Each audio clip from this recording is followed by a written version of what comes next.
ሰላም ጤና ይስጥልኝ። የኢትዮጵያ የሙዚቃ ኢንዱስትሪ በከፍተኛ እንቅስቃሴ ላይ ነው። በዚህ ሳምንት በየፕላትፎርሙ ትልቅ ተጽዕኖ የፈጠሩና በዩቲዩብ እይታ ቁጥራቸው ይናረ 10 ምርጥ ስራዎችን ለመለየት ደብሊውቦርስ ቢልቦርድ ተመልሷል። ከ10ኛ እስከ 1ኛ የሳምንቱ የኢንዱስትሪው ንጉስ ማን ነው? ዝርዝሩን አብረን የዛሬውን የደብሊውቦርስ ቢልቦርድ በደረጃ 10 የምናገኘው የኢትዮጵያን ድሪል አድማጮችን ቀልብ በሳበ አዲስ ስራ ነው። በራሱ ኦፊሻል የዩቲዩብ ቻናል ላይ የተለቀቀው የሊል ሮባ የምናየው ፍሪስታይል በ8 ቀናት ውስጥ ከ2100 በላይ እይታዎችን በማግኘት የሳምንቱን ምርጥ 10 ዝርዝራችንን ተቀላቅሏል። ይህ ፍሪስታይል ሊል ሮባ ወደ ድሪል መሰረቱ የተመለሰበትና ያለምንም አውቶቶን ሮው ስትሪት ቫይብን ያሳየበት ስራ ነው። በቢቱ ላይ ያለው ፍሎ አሁንም በዘውጉ ላይ ያለውን የበላይነት ያስመለከተ ነው። ሊል ሮባ ወደ ድሪል መመለሱ ተገቢ ነው ወይስ ወደ ቀድሞ የዜማ ስራዎቹ ቢመለስ ይሻላል? ኮሜንት ላይ ተከራከሩበት። ከሊል ሮባ የምናየው ጥቂት ልጋብዛችሁ። መታይ ክብር ነው አስመሳይ አፈልገው ሐሰት።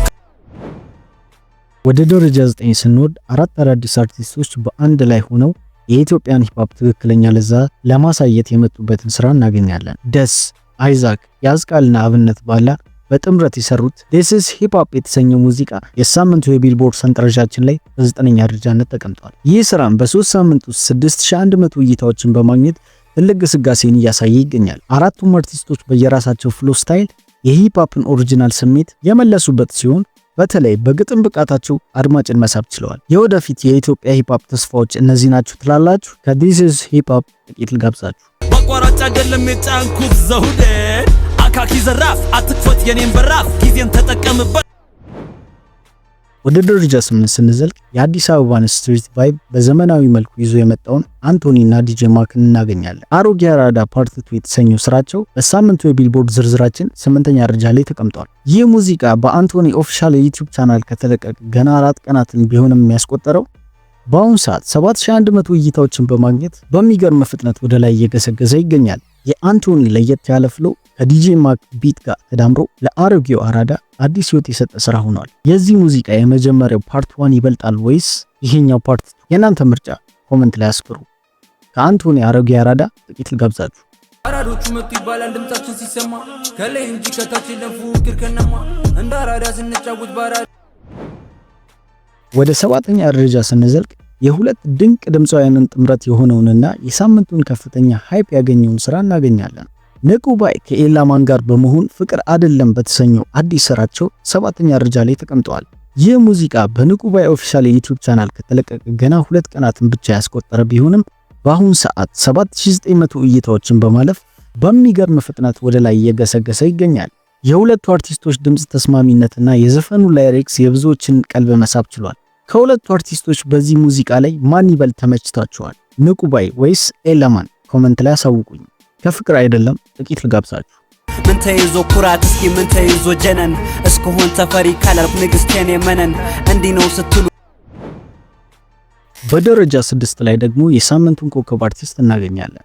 ንቁባይ በደረጃ 7 ላይ ካስቀመጠው ስራው በተጨማሪ ዛሬ በተሰኘው ነጠላ ዜማው 6ኛ ደረጃን ተቆጣጥሮታል። ይህ ስራ ንቁባይ ህብሩን የተሰኘ አልበሙ ካሚንግ ሱን መሆኑን ማብሰሪያ ሲሆን በዘመናዊ የሂፕ ሆፕ ቅኝትና በጠነከረ ግጥም የተሰራ ነው። በንቁባይ ኦፊሻል ቻናል ከተለቀቀ 10 ቀናትን ያስቆጠረ ቢሆንም 20000 እይታዎችን በማለፍ በሳምንቱ የቢልቦርድ ዝርዝራችን 6ኛ ደረጃ ላይ ተቀምጧል። የዚህ ስራ ፕሮዳክሽን በኤፔክስ ኢንተርቴይንመንት የተሰራ ሲሆን በረከት ኤፔክስ ለስራው ጥራት ትልቁ ሚና ተጫውቷል። ንቁባይ በዚህ ፍጥነት ከቀጠለ በሚቀጥለው ሳምንት ወደ ቶፕ 3 መግባቱ አይቀርም። ከዛሬ ጥቂት ልጋብዛችሁ። ቆን ማያቂ ጠይቅ መሰንቆ ይሁን በላንተለት ለሚያታጣ አንድ ቀን ያደረስነው።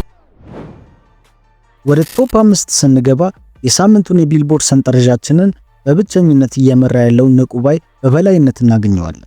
አሁን ማን ያምናል የተሰኘው ስራው በ10 ቀናት ውስጥ 25000 እይታዎችን በማለፍ 5ኛ ደረጃን ተቆጣጥሮታል። ይህ ስራ ንቁባይ በግጥም ብቃቱ ላይ ያለውን ጥንካሬ ደጋግሞ ያሳየበት ነው። በኤፔክስ ኢንተርቴይንመንት ሚክሲንግ እና ማስተር የተደረገውና በበረከት ኤፔክስ ኤክስኪዩቲቭ ፕሮዲዩሰርነት የተመራው ይህ ሙዚቃ ለሚመጣው ህብራዊን አልበም ትልቅ በር ከፋች ሆኗል። አንድ አርቲስት በአንድ ሳምንት 3 ስራዎችን ወደ ቢልቦርድ ማስገባት ይችላል ብላችሁ ታስባላችሁ? ንቁባይ ግን ይህንን አድርጎታል። የእናንተ ተመራጭ የሆነው የትኛው ነው? ኮሜንት ላይ አሳውቁኝ። ከአሁን ማን ያምናል ጥቂት ልጋብዛችሁ። ጥበብ ጠቢብ ነኝ ብሎ አውጁ አሞራ ሰማይ ቢውል ከደመና ይሰራ ጎጆ ይበናል እንዳቧራ እንጂ። ወደ ቶፕ 5 ዝርዝራችን ስንዘልቅ በሳምንቱ ከፍተኛ እይታ ካስመዘገቡ ስራዎች አንዱ የሆነውና በአራተኛ ደረጃ ላይ የተቀመጠውን ስራ እናገኛለን። ለርክ ከናሄ ቤትስና ከክስተት ጋር በመሆን ያቀረቡት አላወራው የተሰኘው አዲስ ሙዚቃ የቢልቦርድ ሰንጠረዡን እያነቃነቀው ይገኛል። ይህ ስራ በጋራ የዩቲዩብ ቻናላቸው ከተለቀቀ ገና 12 ቀናት ቢሆነውም በአሁኑ ሰዓት 46000 እይታዎችን በማለፍ በሚገርም ፍጥነት እያደገ ይገኛል። የለርክ ለስላሳ ድምጽና የክስተት ጎርነና ያለ ድምጽ ከናሂ ቤትስ ዘመናዊ ሙዚቃ ቅንብር ጋር ተዳምሮ ለሙዚቃው ለየት ያለ R&B ቫይብ ሰጥቷል። ይህ የሶስት አርቲስቶች ኮላቦሬሽን በዚህ ዓመት ካየናቸው ምርጥ ስራዎች አንዱ ነው ወይስ የተሻለ አለ? ሐሳባችሁን ኮሜንት ላይ አስፍሩ። አላወራውን ጥቂት ልጋብዛችሁ።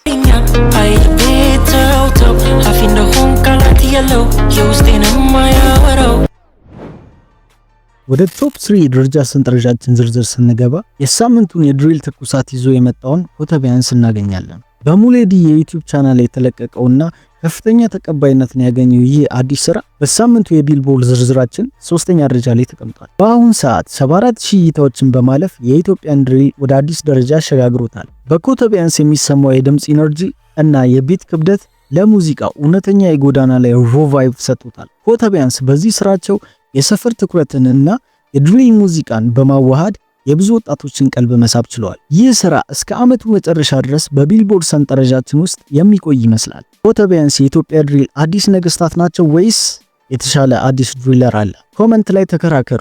የኮተቢያንስ ድሪልን ጥቂት ልጋብዛችሁ። ስናው የኔ ነው በደም ተጽፏል። ደፍረ ከገባ ማን ይመርሃል? ስድብ ነው ቆራም ከልክም ያልፋል የኮተቢ ጀማ። ወደ ደረጃ 2 ስንዘልቅ የሳምንቱን የብር ሜዳሊያ በኩራት የያዘውንና የኢንተርኔት ዓለሙን ትሬንድ እያደረገ ያለውን ስራ እናገኘዋለን። ቦትላ ዲፒ ትሬንድ በተሰኘው አዲስ ስራው 2ኛ ደረጃ ላይ ተቀምጧል። ይህ ስራው በኤፔክስ ኢንተርቴይንመንት የዩቲዩብ ቻናል ከተለቀቀ ገና 11 ቀናትን ያስቆጠረ ቢሆንም በአሁኑ ሰዓት 106000 እይታዎችን በማለፍ የሳምንቱ ትልቅ መነጋገሪያ ሆኗል። የቦትላ ዲፒ ለየት ያለ ድምጽ ፍሎው እና የዘፈኑ ካቺ መሆን ሙዚቃውን በቲክቶክ እና በየክለቡ ተመራጭ አድርጎታል። በበረከት ኤፔክስ ኤክስኪዩቲቭ ፕሮዲዩሰርነት የቀረበው ይህ ስራ የኢትዮጵያን ዘመናዊ ሙዚቃ ወደ አዲስ ከፍታ እየገሰገሰ መሆኑን ማሳያ ነው። ቦትላ ዲፒ በዚህ ሳምንት 100000 እይታዎችን በመስበር ብቸኛ አርቲስት ለመሆን ተቃርቧል። ቦትላ ዲፒ በዚህ ስራው 1ኛ ደረጃ መሆን ይገባው ነበር ወይስ 2ኛ ደረጃ ይበቃዋል? ኮሜንት ላይ መልሳችሁን ስጡ። ከትሬንድ ጥቂት ልጋብዛችሁ። መቼም እንዳታቆም ውጣ ከከፍታው ሰገነቱ አንተ ለመጣል ቢለፋ ቢጠነክር ቢበረቱ ለወሳሪም እንዳቸኩል በመጨረሻም የሳምንቱን የቢልቦርድ ዝርዝራችንን በበላይነት በመምራት የክብር የወርቅ ሜዳሊያውን የያዘውና የኢንተርኔት ዓለሙን ያናወጠውን ስራ እናገኘዋለን። ኤምሲ ሲያምረኝ አለሚቱ በተሰኘውና በአሌክስ ንጉስ ላይ በሰነዘረው የዲስትራክ ስራው ሳምንቱን የቢልቦርድ ዝርዝራችንን በአንደኛ ደረጃነት ተቆጣጥሮታል። ይህ ስራ በራሱ የይፋዊ የዩቲዩብ ቻናል ላይ ከተለቀቀ ገና 8 ቀናትን ብቻ ያስቆጠረ ቢሆንም በአሁን ሰዓት 325000 እይታዎችን በማለፍ በሚገርም ፍጥነት የኢትዮጵያ ሙዚቃ ገበያ ተቆጣጥሮታል። የኤምሲ ሲያምረኝ አግሬሲቭ ላይሪክስ እና ድምጽ ፍሎው ዲስትራክ በኢትዮጵያ ሂፕሆፕ ውስጥ አሁንም ትልቅ ተጽዕኖ እንዳለው ያስመሰከረበት ነው። ይህ ሙዚቃ በሳምንት ውስጥ ከፍተኛ እይታ ያስመዘገበ ብቻ ሳይሆን የሶሻል ሚዲያውን ትልቅ ክርክር የፈጠረ ስራ ሆኗል። ለኤምሲ ሲያምረኝ ይህ ስኬት በዘርፉ ያለውን ተቀባይነት ዳግም አድሶለታል። የሳምንቱን ቁጥር 1 ኤምሲ ሲያምረኝ አለሚቱን ጥቂት ልጋብዛችሁ። እንኳን ሳንደራደረው ሳንሰካከሰው በመቶዎቹ ነው ያላዋቂ ሳሚ ምን ይለቀልቃል። የዚህ ሳምንት የኢትዮጵያ ቢልቦርድ ምርጥ 10 ዝርዝራችን ይህን ይመስል ነበር። ከሊል ሮባ ፍሪስታይል እስከ ኤምሲ ሲያምረኝ አለሚቱ የሳምንቱ የሙዚቃ ኢንዱስትሪ ትኩሳት እጅግ የበረታ ነበር። በዚህ ዝርዝር ውስጥ ያልተካተተ ግን ይገባዋል የምትሉት ሙዚቃ አለ ወይስ የደረጃዎቹ አቀማመጥ አልተመቻችሁ? ሐሳባችሁን ኮሜንት ላይ አስፍሩ። የሁላችሁንም አስተያየት እናነባለን። ቪዲዮውን ከወደዳችሁት ላይክ ማድረጋችሁን አትርሱ። እንዲሁም በየሳምንቱ የሚወጡ አዳዲስ የቢልቦርድ መረጃዎችና ጥልቅ የሙዚቃ ትንታኔዎችን እንዲደርሳችሁ ቻናላችን ሰብስክራይብ በማድረግ የደወል ምልክቷን ይጫኑ። በሚቀጥለው ሳምንት በአዲስ ዝርዝር እስክንገናኝ ቸር ያቆየን። የደቢ ባርስ ነው።